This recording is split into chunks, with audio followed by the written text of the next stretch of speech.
Nationalism and Civilization. The nature of nationalism and civilization. If the modern world could settle its organization in economic terms only, the transition to an international order would not be a matter of overwhelming difficulty.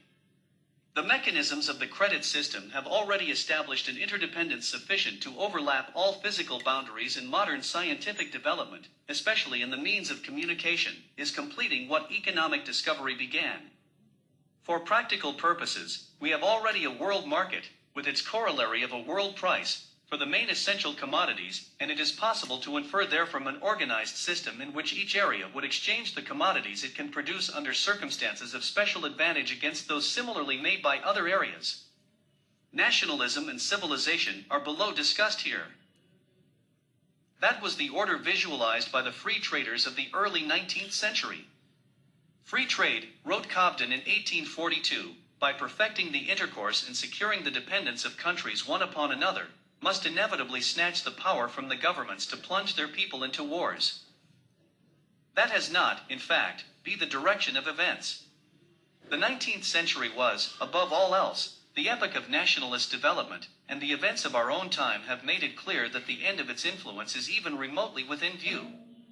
Modern nationalism is, broadly speaking, hardly older than the first partition of Poland, and it differs from all previous forms into which its ideology has been cast because it seeks the organs of a sovereign state through which to express itself. It has required, therefore, the obvious indicia of self-sufficiency.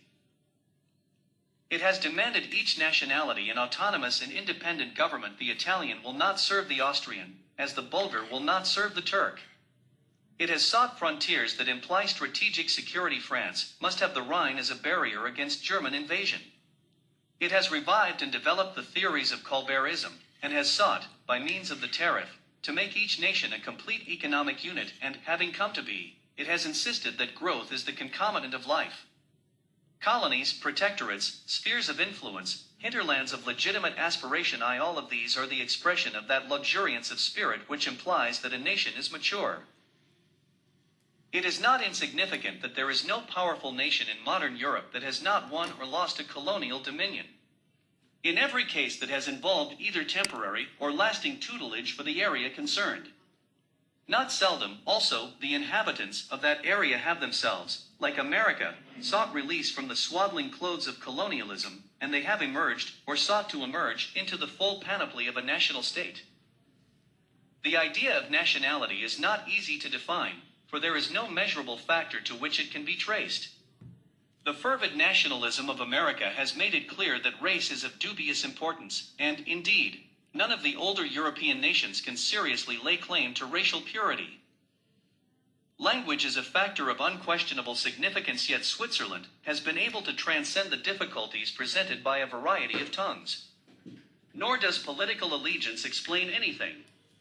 The history of the 19th century is very largely the history of changes in allegiance effected in nationalist terms. The possession of a homeland is of high value in making a nation conscious of its separation. Yet, as the Jews bear witness, it may be rather the aspiration towards recovery than possession itself that is essential to the concept of nationhood. Broadly speaking, in fact, the idea of nationality is, as Renan insisted in a famous essay, essentially spiritual in character. It implies the sense of a special unity which marks off those who share in it from the rest of mankind. That unit is the outcome of a common history, of victories won and traditions created by a corporate effort. There grows up a sense of kinship which binds men into oneness. They recognize their likenesses and emphasize their difference from other men. Their social heritage becomes distinctively their own, as a man lends his own peculiar character to his house. They come to have art, literature, recognizable distinct from that of other nations. England only could have produced Shakespeare and Dickens, so we admit that there are qualities in Voltaire and Kant from which they typify the nationalism of France and Germany. Nationalism as a quality making for this separateness is built, doubtless, upon the basis of gregariousness. The solidarity it implies must have had high survival value when wandering nomads hunted for suitable feeding grounds. The groups with a strong herd instinct triumphed in the struggle for existence. They came to have territories they could call their own. They fought against those who would invade them. Victory intensified the value of their homeland and gave them traditions that reacted upon their descendants to enhance the value of what had been dearly purchased. War, indeed, seems to have been the chief factor in building the modern nation. There are, of course, obscurities and to spare. We cannot fully explain how the indigenous tribes of England so mingled with the invaders from France as to form the English nation, or why the English invader of Ireland should have been so largely absorbed by those over whom his suzerainty was extended. What emerges, and what for us is significant, is the fact of nationality is urgently separatist in character. It is not a simple economic phenomenon, though it may be utilized for economic purposes. The breakup of Austria-Hungary was economically an obvious waste, but each of its parts demanded autonomy as the expression of separateness. Egypt, it is probable, will be the poorer for the disappearance of British administrative ability, but Egypt prefers autonomy to profit. Canada would probably gain, on the economic side, by incorporation with the United States, but she steadily prefers the maintenance of her connection with Great Britain. The disappearance of England from India will almost certainly, if it comes within some near period, result in anarchy for a time, yet there are thousands of Indians to whom the idea of an Indian-created anarchy is preferable to a British-created peace. Patriotism, the love of one's nation, may stray into devious paths, but, at the bottom, it seems a genuinely instinctive expression of kinship with a chosen group that is deliberately exclusive in temper. And because it is exclusive, it seeks autonomy, even if autonomy involves economic sacrifice. It is at the point where nationalism invokes autonomy as its right that the needs of civilization begin to emerge. For to demand autonomy in the modern world is, in effect, to demand the whole panoply of the sovereign state. It means, to take some vital examples, that, in its allotted area, the nation-state will demand complete control of all the instruments of life. It will not be answerable, save in the arbitrament of war, to others outside itself. It will claim to settle its own frontiers, its own tariffs, the privileges it will accord to such minorities as well within its boundaries, the strangers it will admit, the beliefs it will exclude, the form of government it desires. Nor must we fail to notice the way in which the solidarity, and therefore the exclusiveness, of a nation, may be consciously fostered. That may be done by education. In America, very notably, emphasis upon the national tradition has welded the most diverse elements into a proudly self-conscious unity. It may be done by a sense of external danger. The presence of powerful and alien nations upon the frontiers of France and Germany has been powerful in making each of those peoples acutely aware of their difference from their neighbors. The press, of course, operates to a similar end. It feeds the herd instinct of each nation. It praises those who are supposed to be the national allies, and belabors those who are supposed to be hostile. And that sense of exclusiveness promotes a loyalty which may often, like family affection, live its life independent of right or truth. Nations, for example, may be divided upon the issue of making war, but once war has been declared, the instinct of the herd operates to banish dissent. Those who continue to emphasize disagreement are certain to be stigmatized as traitors, even as in the South African War, when the nation-state is not seriously threatened. Hostility to the official policy will be commonly equated with incapacity for the obligations of citizenship. So regarded, nationalism is comparatively a new force in history, for in its aspiration to statehood it can hardly be dated earlier than the first partition of Poland. The supper shone of a national state almost synchronized with the assertion of national independence in America and national sovereignty in France. Each of those ideas proved a kind of political dynamite. At first, indeed, the forces of the French Revolution seemed to imply rather a European than a national movement, but the opposition of the reactionary forces of Europe gave birth in the French to a consciousness of special destiny, to which the strength of nationality gave peculiar emphasis. It was victorious in the person of Napoleon, but, in its victory, the latter kindled the flames of nationalism in the defeated forces. Thenceforth a new gospel was proclaimed. It might, as in Italy, move forward in the name of democracy, or, as in the subject peoples of Turkey, color its nationalism in religious garb. What was the result in every case was the insistence that the dominion of one nation over another was politically inexpedient and morally wrong. It became the thesis of the 19th century that states composed of various nationalities were monstrous hybrids for which no excuse could be offered, hence, for example, the passionate sympathy of Victorian England with the Italian crusade against Austria. It was implied in the democratic theory of government, for it was difficult, as Mill said, to know what any division of the human race should be free to do if not to determine with which of the various collective bodies of human beings they choose to associate themselves. It is, in general, a necessary condition of free institutions that the boundaries of governments should coincide in the main with those of nationalities. Unity and independence were the inevitable corollaries of this view, and it could be inferred, as thinkers so different as Hegel and Mazzini inferred, that the nation-state was the ultimate unit in human organization and, accordingly, the ultimate unit in human allegiance. I shall discuss below the moral difficulties involved in this view. But it is important first to discuss the two great counter-tendencies of the period, which have united both to strengthen and to dissolve the force of nationalism.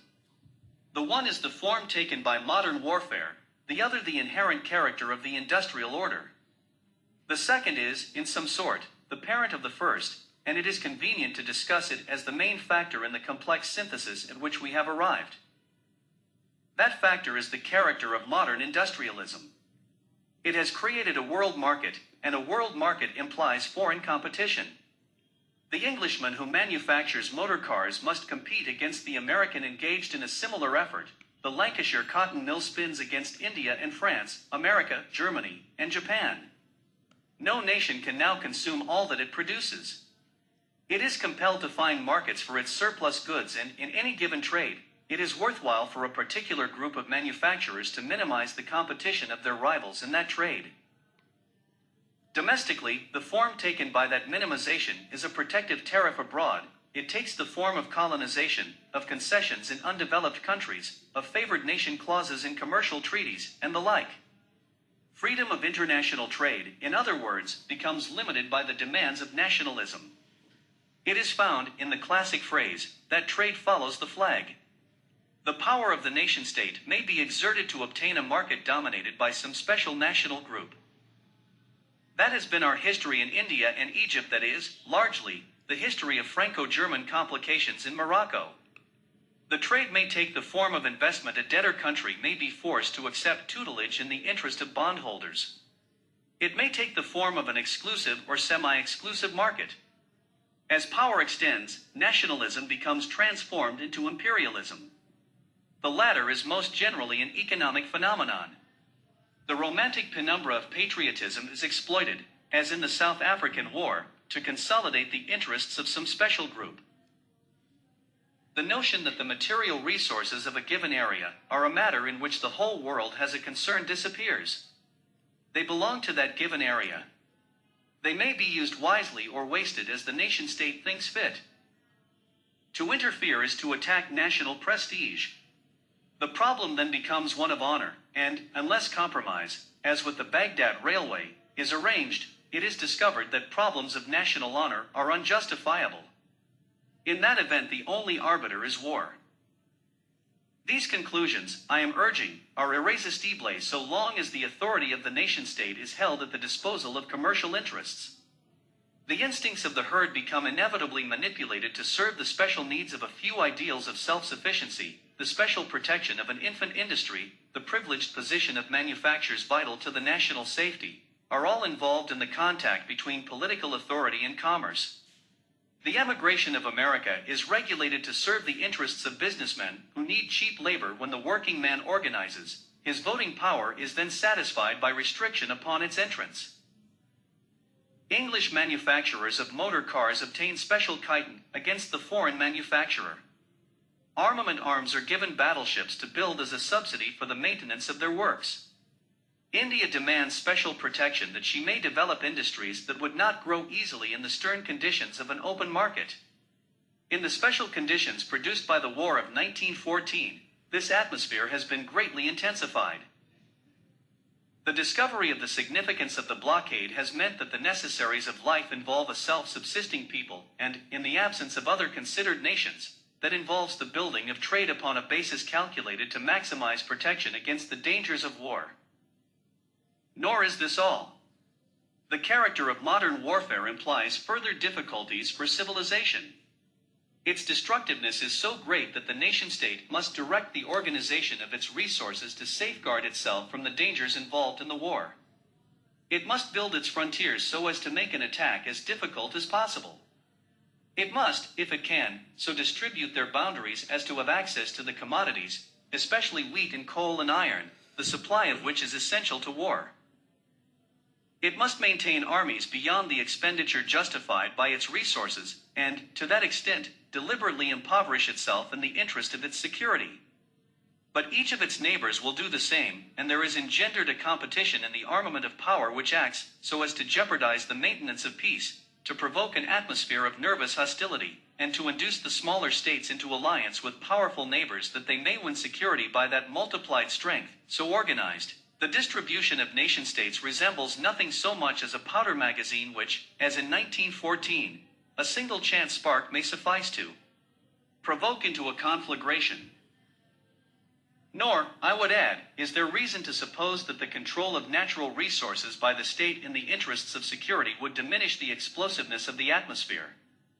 It is, I think, probable that a large measure of social control over the basic raw materials will develop to prevent their exploitation. That social control may even, as with Russia, assume the form of a communist state. But so long as it remains persistently nationalist in temper, and works through the mechanisms of exclusive sovereignty, it will simply be more powerful for the purpose it has in view. Russian communism was at least imperialist enough to overrun Georgia. Socialist England would still need cotton and oil and would fight, if need be, for access to them. It may even be suggested that such socialist states would be able with the peculiar facilities to conduct their wars since no one in them could claim that they were waged for private interests. Socialism is only international as such because capitalism is international. A world of socialist states, independent of, and sovereign to each other, easily become as mutually hostile as the states of the present epoch. A nationalism that implies the sovereign right of self-determination is, therefore, a principle of which the consequences are far different from those envisaged by men like Mazzini and Mill. It involves the politics of prestige, and these, in their turn, involve a world so ordered that relationships between nations cannot become matters to be determined by justice. It is not necessary to deny the reality, even the validity, of national feeling to realize that it is built on emotions which are, in the atmosphere of contemporary civilization, fraught with grave danger. No one needs doubt that it is good to be an Englishman, but it is also necessary to inquire for whom it is good and for what end. When the nationalism of Englishmen, or of any other people, produces a state which demands allegiance whatever the cause it professes, considerations are involved which go to the root of political philosophy. A nation is entitled to live. But because it cannot live to itself alone, the question of how it is to give is not a question it is entitled to determine alone.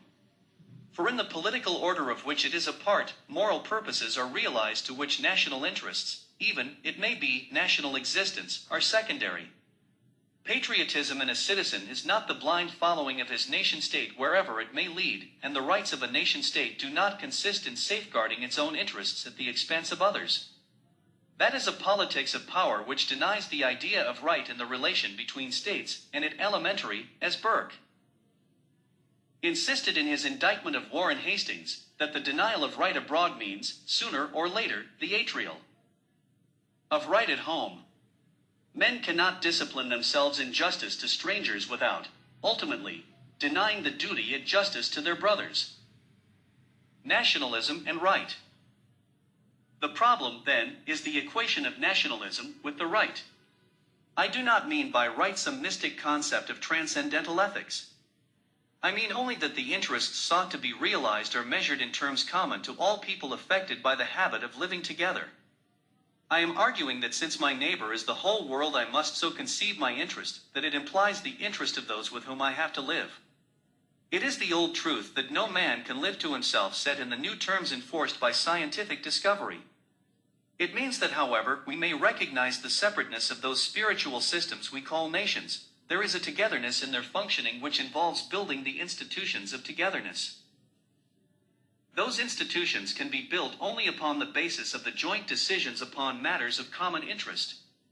As soon, for example, as what England does directly affects France, the area of intersecting activity must give rise to a solution jointly planned by England and France, and, obviously enough, once the problem is so stated, the unit of reference cannot be confined to the two nations. Logically, the foundation of an approach to the common problems of civilization is either international or it is worthless. For, ultimately, effective decisions cannot be made if I implicate myself, I cooperate in making them. That is not less true of the relationship of nation-states than it is true of individuals. I may be coerced into the performance of functions I dislike, but my service then becomes uncreative because it is unfree. So, too, with nations. They can work with another, they cannot be themselves at their best if they work against each other. The power they exert must be the power born of activity with others, not the power born of coercion over others. They must convince their neighbors that the relationship they have is one it is mutually worthwhile to maintain. Each must gain from it the sense of satisfied harmony which comes of service built upon self-respect. For an order based upon compulsion can never permanently maintain itself. That, at least, is the lesson of Ireland and India, of Austro-Hungary and Germany distorted by the Treaty of Versailles. Orders issued and relationships established must carry with them the assent of the interests they affect. They cannot, otherwise, grow into validity. That means the disappearance of the sovereign nation-state. It means that no unit of civilization can claim the right to dictate to the world order in which it finds today its only meaning. For no unit is any longer self-sufficient over a vast area of functions. The decisions it takes involve that world order in their incidence. Such decisions involve what Mr. Leonard Woolf has called cosmopolitan lawmaking, if they are to be sure of a fruitful application. This is not, of course, an easy matter. It involves A. The discovery of the functions that are universal in their incidence. B. The building of institutions suitable to the operation of those functions. C. A method of suitable representation for the nation-states which are to share in the government of such institutions. The implication, in a word, of modern conditions is world government. The process, naturally enough, is immensely more complicated than the government of a single state. The spiritual tradition of cooperation has still to be created. The difficulty of language has to be overcome. The application of decisions has to be agreed upon in terms of a technique that is still largely unexplored. The only source of comfort we possess is the increasing recognition that modern warfare is literally a form of suicide, and that as a consequence, the choice before us is between cooperation and disaster. That was the sense which, in 1919, led the makers of the Peace of Versailles to strive for the mitigation of its inequities by the acceptance of the League of Nations. The latter, indeed, is the facade of a structure that has not yet been called into being. But it has at least this great importance, that it constitutes an organ of reference which goes beyond the flat of a given state. It is, in fact, either nothing or else a denial of national sovereignty in world affairs. It is upon the basis of that denial that we have to build. The discovery of functions that are universal in their incidence is not a matter to be settled on a priori grounds. Scientific discovery would make such an effort out of date even before the ink in which the principles were written had grown dry. What rather it is wise to attempt is a vision of the kind of problem which has ceased to be merely national in character. Certain obvious categories immediately suggest themselves. A. Problems of communication. B. Problems of territorial limits. C. Problems of racial or national minorities. D. Problems of public health. E. Problems of industry and commerce. F. Problems of international migration. G. Problems concerning the direct prevention of war. In each of these categories, we have already not merely a certain experience upon which to go, but also, with the exception of the control of migration, certain institutions that have already been tested by their actual operation. What mainly emerges from that experience, and that operation above all, I suggest two things. It is, first of all, possible to administer and to legislate internationally.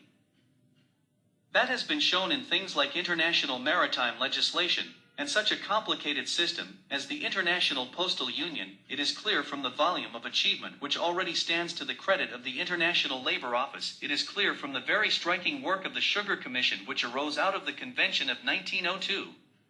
In these, and in innumerable similar instances, what we have secured is the imposition of international standards upon national interests which, often enough, sought to evade or to transcend those standards. It is clear, in the second place, that from the habit of international cooperation men of the most alien and, often enough, antithetic experience, can pool that experience to make a common solution. They can learn, in a word, to think internationally.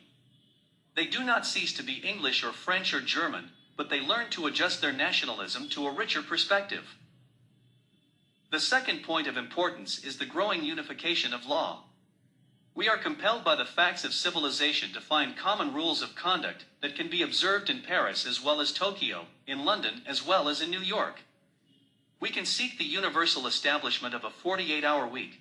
We can see the universal abolition of the use of white lead in paint.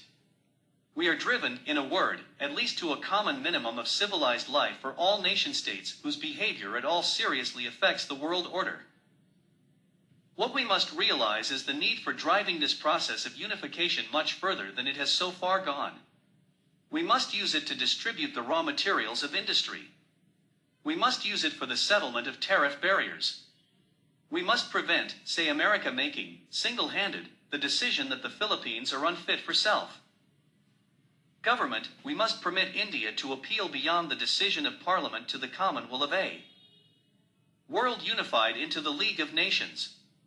Above all, we must prevent one nation-state from making war upon another by insisting that their disputes are referable to, and must be decided by, an international tribunal, and we must define as an aggressor to be punished the state which refuses to submit its disputes to the tribunal, and to abide by the award that is issued.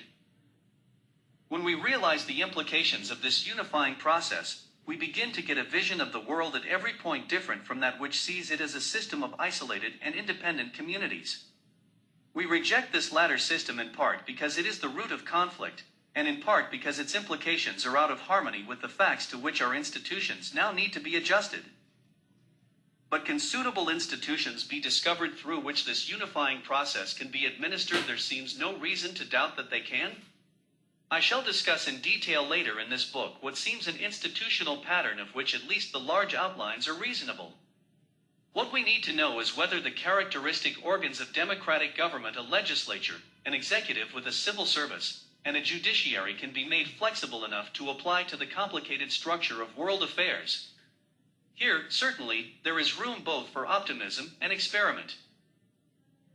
It is clear that we have reason to suppose that, as the work of the International Labor Office makes manifest, a considerable body of agreement is attainable on the most difficult of problems. It is clear that blindly following the classical structure of parliamentary government is to mistake altogether the nature of the problem. We cannot, at least in any practicable future, visualize the Prime Minister of a world state unfolding his policy to a popularly elected parliament at Geneva.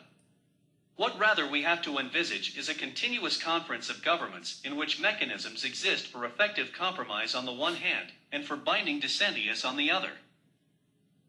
That does not mean the simple formula of majority rule, but it does, I think, mean the abandonment of that principle of unanimity upon which the existing structure of the League of Nations is based. Our situation calls for government, and the very notion of government involves the binding of a minority to the acceptance of decisions made after free and full discussion. The major part of those decisions will, in the nature of the case, be nationally, and not internationally, administered. The civil service of an international authority will be a body of registration and information rather than a body applying solutions. An international judiciary will remit its decisions to national courts through which they will be made to work rather than maintain a police force to carry them out. The view to be taken at the international legislature by the government of any state will depend upon its power to get that view accepted beforehand in a national legislature.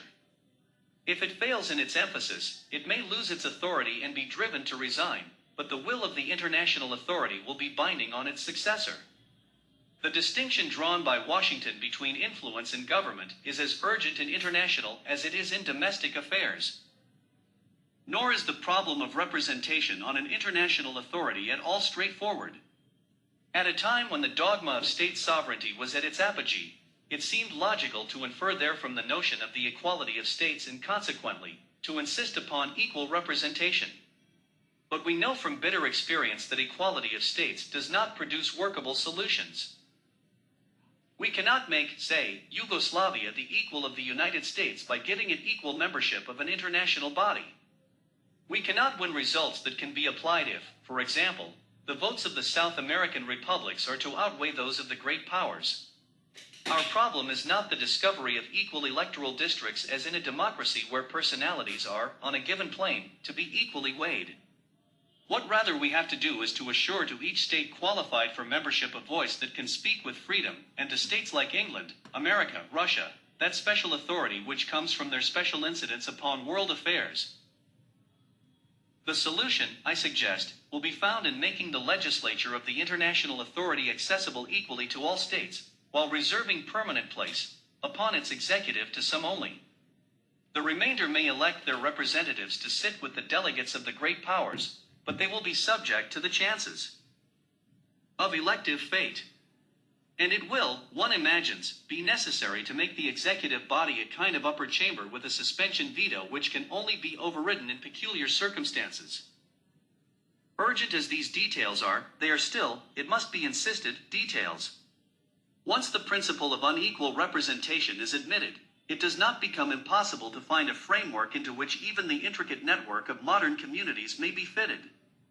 To insist on unequal representation is ultimately to abandon the thesis of state sovereignty, and it is from its abandonment that the chance of creative experiment emerges. Difficulties of internationalism. But all this, it will be said, neglects the great fact of patriotism, and the root of patriotism is expressed in the determination to preserve national independence at all costs. With those who desire to maintain the status quo, patriotism is made an instinct, and the attempt, accordingly, to infuse the social order with rational purpose is made a priori superfluous. The argument is, of course, important, but it is, at the bottom, much less formidable than it seems. For were it true in its full rigor, it would make impossible any discussion of international arrangements, and it would render absurdly illogical the whole and vast structure of international agreement that has so far emerged. Nor must it be forgotten that even the instincts of men can be made the subjects of rational control. Few now defend Calvin for his treatment of Severus, yet it is hardly 200 years since that action would have commended itself to the majority of average men. No, one now defends man-traps and spring guns, yet less than a century has elapsed since they were defended in the House of Commons almost as part of the eternal order of nature. We do not know what we can do with human instincts until we experiment with them, and there is, as I shall show, ground for the belief that patriotism can be sublimated into forms less dangerous to social welfare. Patriotism is built in part from the gregarious instinct of man, and in part from the rational desire for self-government. The structure I have urged as essential outrages neither of these aspects. It does not propose that an Englishman shall cease to love or cherish his fellow Englishmen, to live with them, to work with, even, it may be, to die for them. It does not even ask him to surrender his belief in his effortless superiority as an Englishman over other nations. It agrees that he should manage his own affairs. It would leave to him the unimpaired right to decide that he prefers a monarchy to a republic, parliamentary government to the Soviet system, the private ownership of the liquor traffic rather than prohibition. He could maintain, if he so desired, the present religious compromise in education without a single Frenchman or American or Japanese having the right to criticize his solution. He might continue to refuse state recognition to the arts. He might insist on the retention of a divorce law which opens the floodgates of hypocrisy. Wherever the incidence of his decision palpably lay in the sphere of internal affairs, it would leave his present position entirely unaffected. But the right to manage his own affairs does not mean the right to manage other people's affairs. The development of international law and convention was due to the realization that we cannot separate the two, that, because some of our decisions affect other people, it is well that other people should be consulted when they are being made. It did not insult English patriotism in 1832 that the middle class should be consulted in the choice of its governors. It was not even an insult that the working class should be finally admitted to similar consultation in 1918.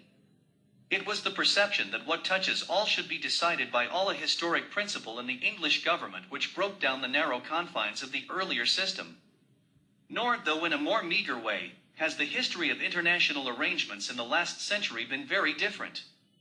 The experiments that have been made arose from the realization that where common interests are affected there should be common organs of government.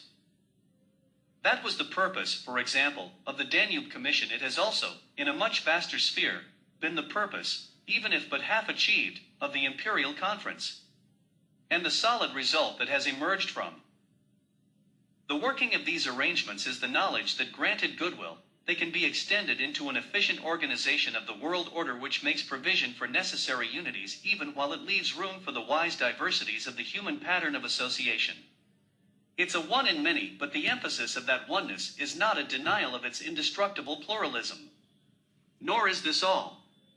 It is a supreme virtue of international government that it enables a truer emphasis to be placed on the well-being of the masses than is possible under the geographic limitations of the modern state system.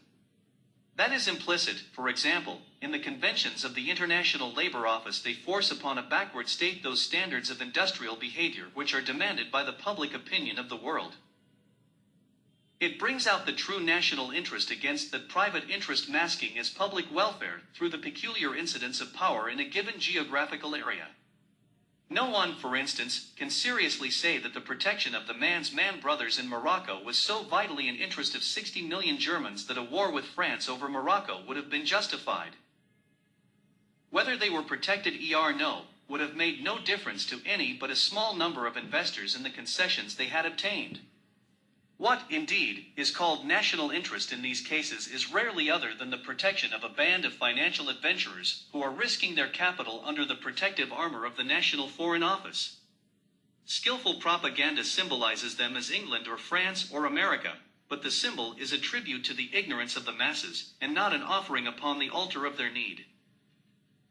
When, that is to say, we are told that international government, by attacking national prestige, breaks down upon the rock of patriotism, we need, first of all, to know what national prestige in the given instance involves. Englishmen in general would hesitate to protect their prestige by war with Russia if they learned that in fact, their prestige meant the protection of bondholders who had lent money to the czarist despotism. Americans who are eager to rearrange the government of Mexico would have a different attitude to intervention if they knew that what is called an intolerable insult to the United States is, in fact, a refusal on the part of some Mexicans to be the subjects of an American oil company. One can understand the emergence of a sense of prestige if, for example, all Englishmen were refused access to American courts of justice, or if all Germans were refused the right, not denied to other nationals, to travel in Italy. But in the majority of cases today, the patriotism that is called into being, however noble, and it often is noble, is largely misplaced. What it protects is not the total interest of the geographical community, but the power of a small group within that community to exploit some undertaking in which they believe undue profit is to be found. The youth of the nation pays the price, and the youth of the nation is too precious to be made the victim of so sinister a misinterpretation. I have argued that the emphatically territorial character of the sovereign nation-state enables a small section of its members to utilize its power for their own ends, even against the interests of their fellow citizens. Against such a danger, international government represents the most solid protection. But there is another aspect of importance to which attention must be directed. The assumption of statehood by the nation obscures the urgent fact that the state is only one, however important, of the various groups into which society is divided.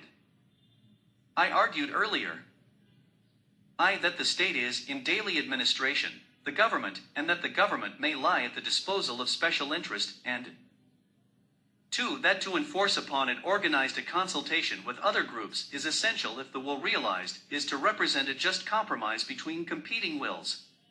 We balance, in fact, the territorial supremacy of government by making it work through functional organs. The international government has advantages of a similar kind. It enables us to make its will responsive not merely to the political state, but also to group interests which, if the political state stood alone, might well receive inadequate recognition. The advantage of this possibility has already been made apparent in the operation of the International Labor Office. The tripartite composition of national delegations, government, employers, and workers gives flexibility to them, an expression of group interests that has been notably absent from ordinary diplomatic relations, and it is further reinforced by the possibility of substituting for the ordinary delegate from any group persons of special competence upon some particular problem. But the system admits furthering extension. It is possible by sub-conferences of the national delegations to express a united view at the Assembly of the Labor Office. It is possible to transform the delegations into permanent commissions connected in an advisory capacity with the national government of the day. We could create, through the International Labor Office, permanent administrative commissions on special functions to which might be confided powers of the kind now possessed by such bodies as the Sugar Union. Nor, of course, are such possibilities limited to the area covered by the International Labor Office. In the League of Nations itself, it is clear that questions like the migration of peoples, the treatment of subject races, the repression of the traffic in noxious drugs, all lend themselves to similar treatment. There is, surely, nothing to be lost, and much to be gained, by making the decisions of states based not merely upon the widest practicable induction open to them, but also an induction which is, a priori, assured of reasonable competence.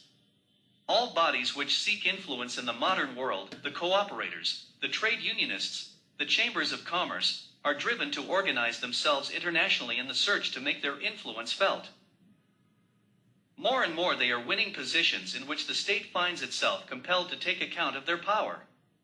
What is here urged is that to make that power direct instead of obscure is to ensure that the world order is built upon an experience compounded of all the interests that are seeking expression of their purpose. It affords an opportunity for integration of resources instead of antagonism of resources. It provides channels of connection for those interests which transcend the boundaries of a single state, and are yet limited, by the technique of geographical organization, to adjustments that are wasteful and unreal. I may add that these international solutions rarely lend support to the plea that the interests of the national state are sacrificed in their making. For in the long run,